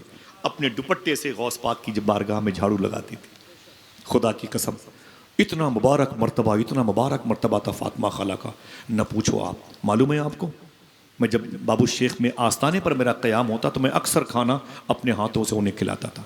उनकी चप्पलों को मैं धुल करके पीता था, उनके पाँव के धोवन को पीता था। बड़े बड़े औलिया और मशाइख को देखा जो इंडो पाक और तुर्की इजिप्ट के थे, वो फातिमा खाला की जूतियाँ अपने सर पे लगा के बैठते थे। उनसे किसी ने पूछा था, फातिमा खाला क्या कभी आपने गौस पाक को देखा है? तो क्या जवाब दिया था? क्या कभी आपने गौस पाक को देखा है? साहिबो, आए हो सैयद साहब की दावत पर आपको मैंने देखा, आपने कुर्सियाँ तरतीब से लगाई, मेरे इन भाइयों ने कुर्सियों को अपने रुमाल से साफ़ किया, मिंबर शरीफ पर चादरें बिछाई, असफिया की जमात का इंतज़ार किया, अहले इल्म के बैठने की मुबारक जगह हमवार की। आप दूर दराज से चल कर के आए, आपके बैठने का इंतज़ाम, ये कारपेट, ये कालीन, ये दिलों का फर्श बिछाया गया। ये ऐसी मेज़बानी के आइन से वाकिफ़ लोग को पता नहीं कि कितने बड़े काम में मसरूफ़ थे।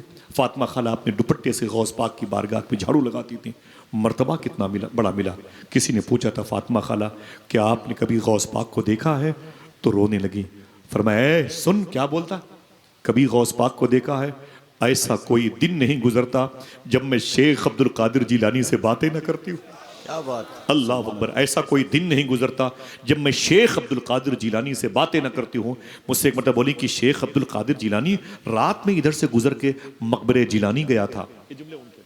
फिर फरमाया था मुझसे कि हुजूर गौस पाक ने फरमाया था कि कसीदे गौसिया पढ़ा करो फजर के बाद या मगरिब बाद, और लोगों से कहा करो कि इसे पढ़ा करें। सुन बेटा, मैं तुझसे कहती हूँ तू भी पढ़ा कर और लोगों से कहा करो कि इसे पढ़ा करें। एक अमानत थी, मैंने आपको सौंप दी। कसीदे गौसिया की। गौस पाक की बारगाह में बड़े अजीम बुजुर्ग थे बाबा फ़कीर अहमद साहब, उनके लिए वो रोटी और मिर्च का इंतज़ाम करती थी, उनके कपड़े धुलती थी। इस खिदमत का सदका उन्हें कितना बड़ा मिला था। रातों को सोने से पहले वो इतनी रोटियां मंगवाती थी, बाबा जान सैयद साहब, इतनी रोटियां, और कई घंटे उसे टुकड़े करके उसे एक कपड़े में बांध करती थी। फजर की नमाज पढ़ करके गौस पाक के आंगन में उसे बिखेर देती थी। जैसे वो रोटी के टुकड़े बिखेरे, जमीन पर आए नहीं कि 2-2, 250-250 कबूतर पता नहीं कहां से उड़ करके आंगन में गौस पाक के चले आते, और फातिमा खाला बैठ करके उन कबूतरों को देखती थी। बगदाद शरीफ में कुतुब बगदाद शेख अहमद अल फत्ताह अल फरज बगदादी के बेटे सैयदना शेख अब्दुल रहमान शाह साहब क़िबला अलवी फरमाते हैं, मुझसे फातिमा खाला ने फरमाया, ए शेख अब्दुल रहमान, ताल ताल ताल, इधर इधर इधर। मैं करीब गई, मैंने कहा क्या बात है?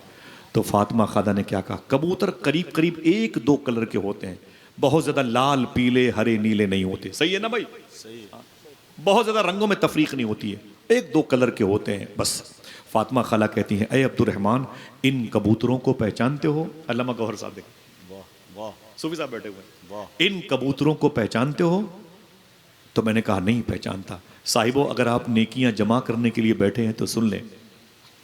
फातिमा खाला कहती, सुन अब्दुल रहमान, इधर के 17 कबूतर करबला से आए हैं, क्या बात, इधर के 78 कबूतर काजमैन से आए हैं, इधर के 122 कबूतर इमाम आजम अबू हनीफा की बारगाह से आए हैं, इस तरफ के 32 कबूतर ये सामर्रा से आए हैं। सुन, तू क्या समझता है, ये कबूतर मेरी रोटियां खाने के लिए आते हैं? ना ना ना ना ना ना, ये तो शेख अब्दुल कादिर जिलानी की बारगाह में सलामे नियाज पेश करने के लिए आते हैं। सुभान अल्लाह, सुभान अल्लाह, अकबर, अल्लाह अकबर।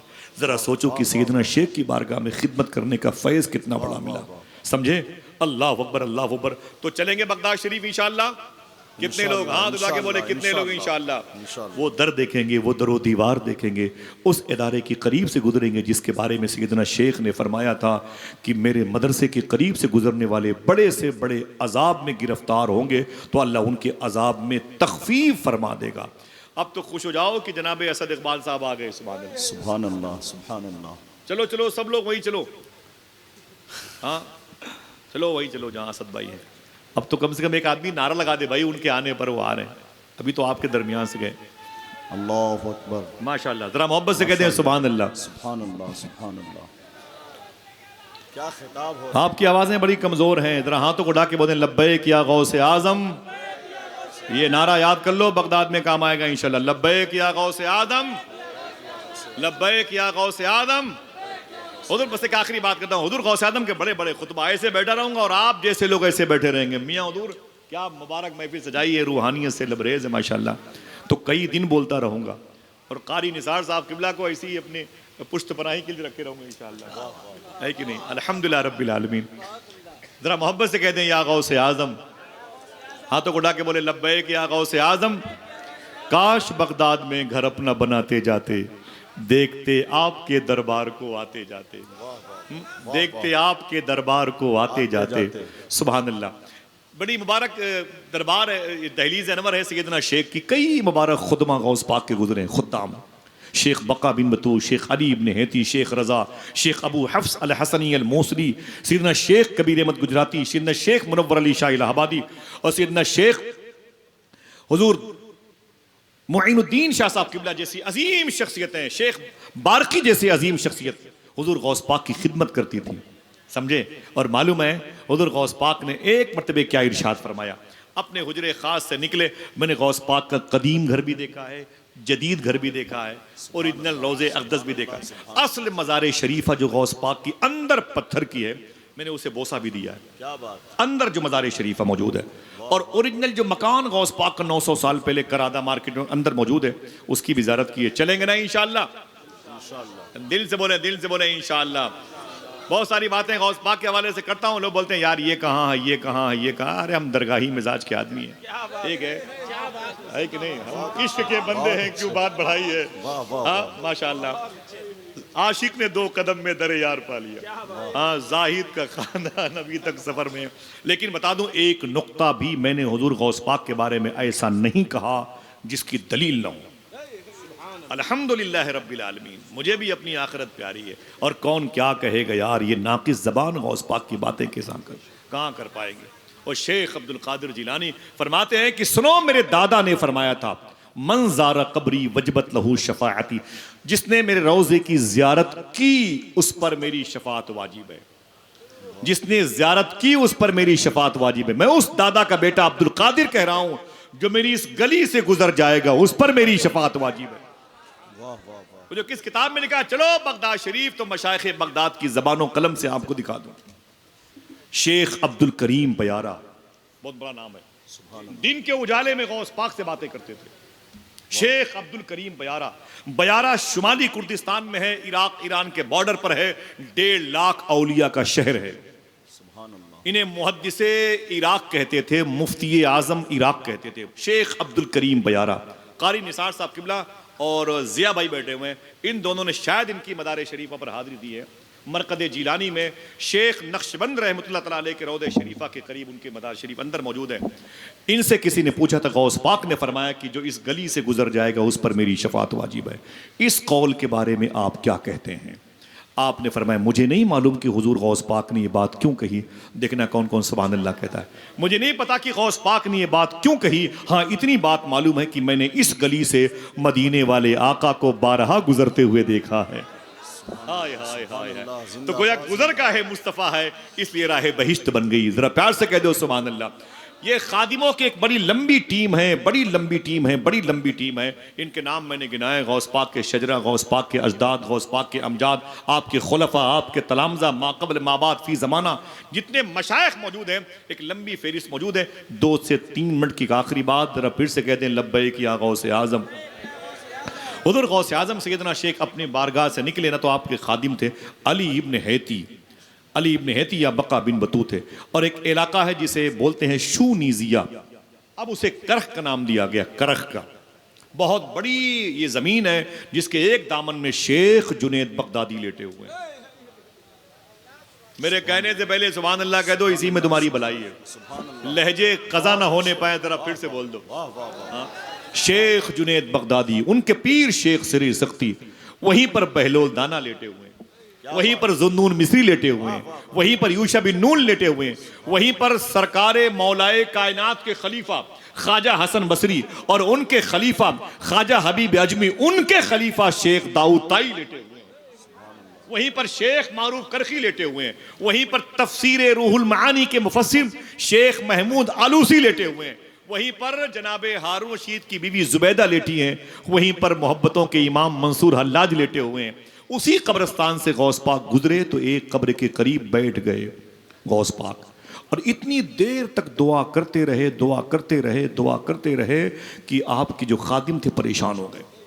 दुआ मुकम्मल की, दोनों हाथों को चेहरे मुंह नूर पर फेरा, फरमाया चलो बका बिन बतू या अली इब्न हैती।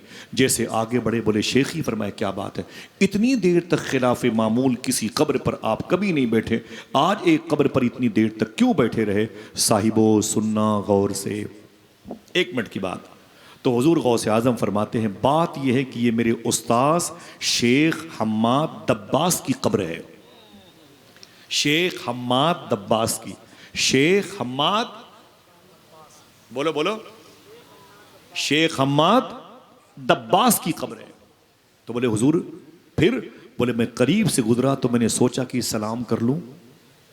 जब सलाम मैंने किया तो अंदर से जब जवाब आया तो मैंने देखा तो मेरे उस्ताद की कब्र जन्नत के बागों में से एक बाग बनी हुई थी। काश कोई सुभान अल्लाह कहता। मेरे उस्ताद की कब्र में जन्नत की कारपेट बिछी हुई थी, मेरे उस्ताद के जिस्म पर जन्नती लिबास था, मेरे उस्ताद के सर पर जन्नती ताज रखा हुआ था, जन्नत की खुशबू उनके कब्र से आ रही थी। मैंने कहा मुबारक को अहले बहिश्त में से आप हैं। लेकिन जब मैंने गौर से देखा तो क्या देखा, सुने वाकये का टर्निंग पॉइंट। जब मैंने गौर से देखा तो क्या देखा कि मेरे उस्ताद का दाहिना हाथ विकलांग हो चुका है, ये हाथ खराब हो चुका है। मैंने कहा उस्ताजी, फरमाया क्या बात है? मैंने कहा आपका दाहिना हाथ खराब हो गया, विकलांग क्यों है? तो उस्ताद की आंखों में आंसू आ गए।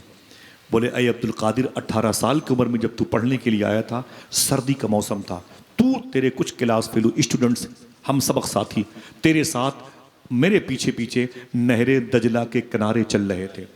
अचानक तुझे मैंने धक्के दे करके नहरे दजला में गिरा दिया था, तेरा पूरा कपड़ा भीग गया था, हल्का सा ऊनी मोटा कपड़ा था।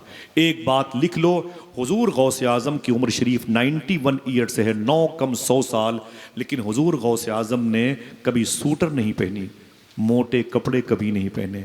आसान कर दूं, गौसे आजम को सर्दी नहीं लगती थी।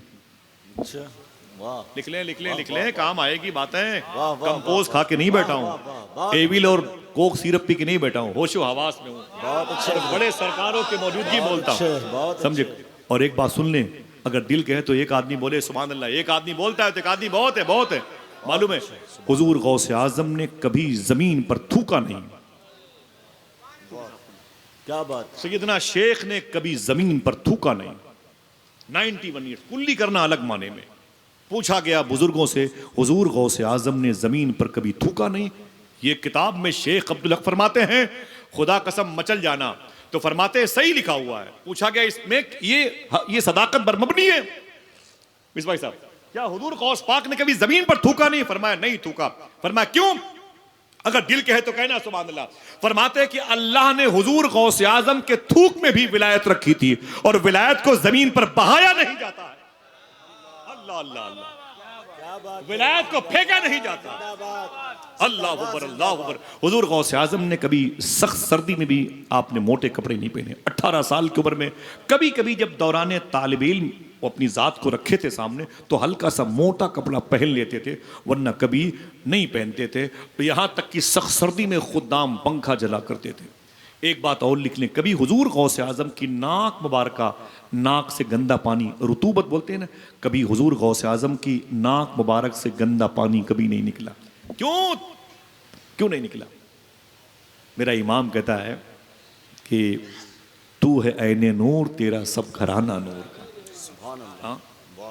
अल्लाह अकबर। मालूम है, हुजूर गौस पाक फरमाते हैं, मेरे उस्ताजी आपका हाथ विकलांग क्यों? तो उस्ताज ने कहा, तेरे कुछ हम सबक साथी तेरे पीछे पीछे मेरे पीछे पीछे चलते थे, तो मैंने जोर से धक्का मारा, तू नहरे दजला में गिर गया।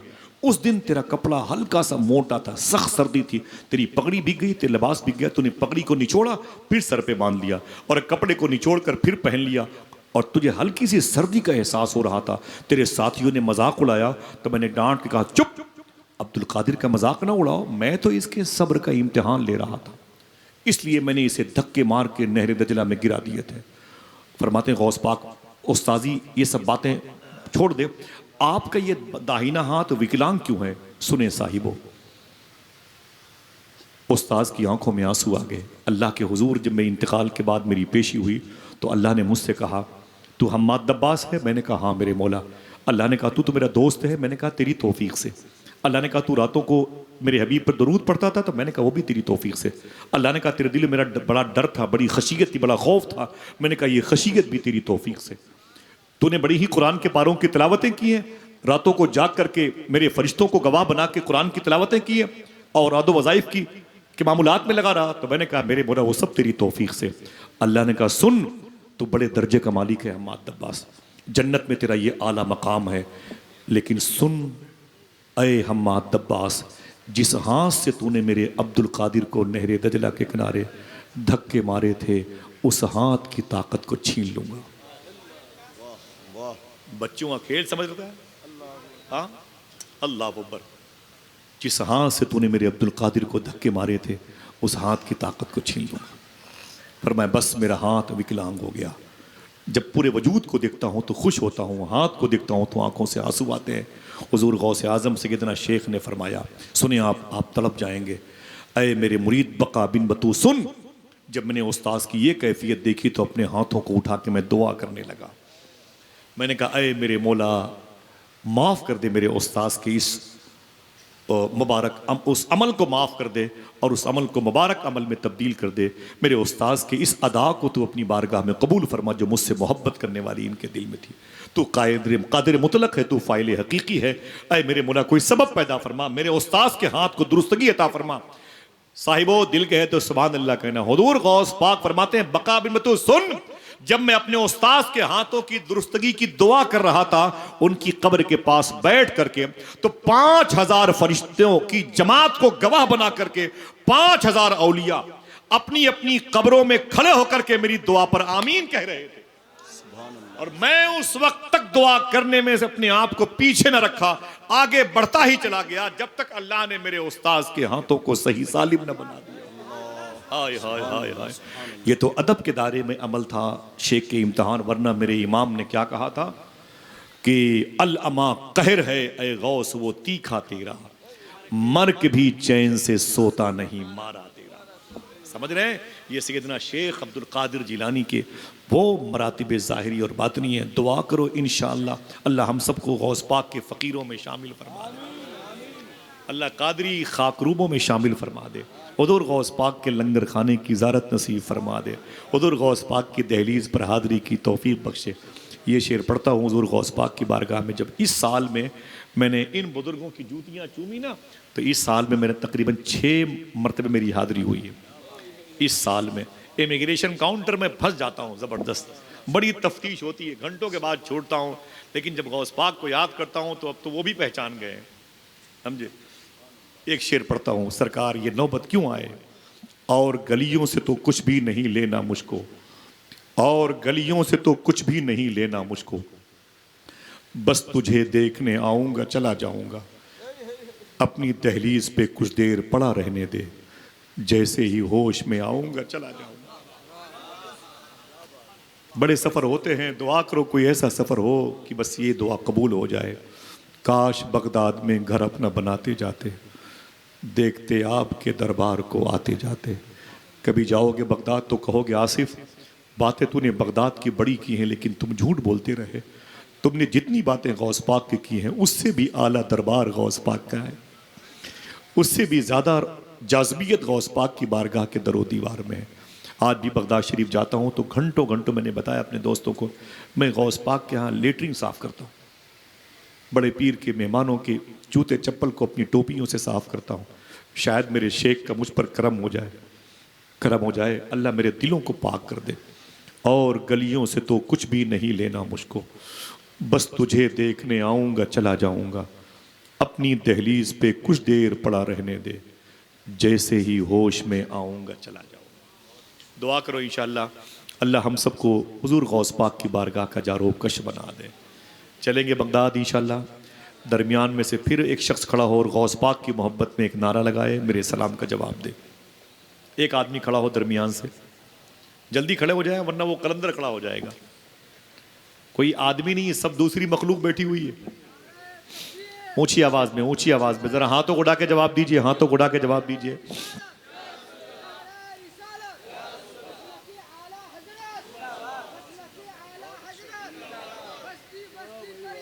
तलब का मुंह तो किस, जीते रहिए, तलब का मुंह तो किस काबिल है या गौस, मगर तेरा करम कामिल है या गौस। फरमाते हैं आला हजरत के मुझसे गौस पाक ने कहा क्या चाहते हो, तो मैंने कहा आपसे आप ही को चाहता हूँ। कहा तूने जो मांगोगे मिलेगा, रज़ा तुझसे तेरा साइल है या गौस। गरीब नवाज की दहलीज पर बैठ करके आला हजरत के भाई अल्लामा हसन रज़ा बरेलवी ने कहा ख्वाजे हिंद वो दरबार है आला तेरा, कभी महरूम नहीं मांगने वाला तेरा, है तेरी ज़ात अजब बहरे हकीकत प्यारे, किसी तैराक ने पाया न किनारा तेरा, किसी तैराक ने पाया न किनारा तेरा। फिर कहते हैं कि कुर्सी डाली तेरी तख्ते शहे जीला के हुजूर, रब ने ऊंचा किया इस तरह से पाया तेरा, है तेरी ज़ात अजब बहरे हकीकत प्यारे, किसी तैराक ने पाया न किनारा तेरा। वादा करो गौस पाक की मोहब्बत में रहेंगे इंशाअल्लाह। मोहब्बत मिलेगी कैसी, ये कोई हिंदुस्तान का संविधान है कि मोहब्बत की किताब बन के तकसीम हो जाए। किसी बिग बाज़ार मेगा मार्ट में मिलेगी मोहब्बत अगर हम सच बोलते रहे, हलाल खाते रहे, तो गौस पाक फरमाते मैं उसे खुद ढूंढ लूँगा जो मुझसे मोहब्बत करना चाहता है। वादा करो इंशाअल्लाह सच बोलते रहेंगे, हलाल खाते रहेंगे इंशाअल्लाह, दिल से बोलो इंशाअल्लाह। फरमाते हैं गौस पाक तुम 2 काम करने की जिम्मेदारी ले लो, अब्दुल कादिर तुम्हारी बख्शिश की जिम्मेदारी ले लेता है। वो 2 काम क्या है, यही सच बोलते रहो और हलाल खाते रहो। इंशाअल्लाह यहाँ भी गौस पाक की फ़कीरी की जुल्फ़ों में असीर रहोगे और वहाँ भी इंशाअल्लाह गौस पाक की शफात, उनके जद्द करीम की शफात नसीब होगी। आपका ताल्लुक़ किसी भी पीराने तरीक़त की मुबारक दहलीज़ अनवर से आपके सर का रिश्ता क्यों ना हो, बारगाह गौस आज़म में अपने दिलों को झुकाए रखिए ताकि दुनिया आपके सामने अपने सर को झुकाए रखे। इजाज़त दें, कभी ज़िंदगी में कोई बात शरा के ख़िलाफ़ मेरी ज़बान से निकली तो मैं तौबा करता हूँ।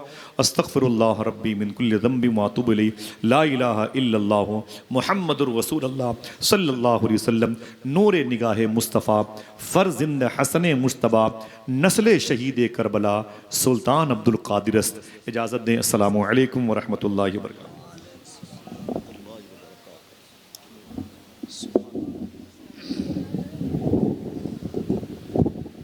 बहुत खूब, शुक्रिया, जज़ाकल्लाह। इंतहाई असरअंगेज़ और मालूमाती फ़िक्री शायान शान खिताब हज़रत ने फरमाया, सुभान अल्लाह।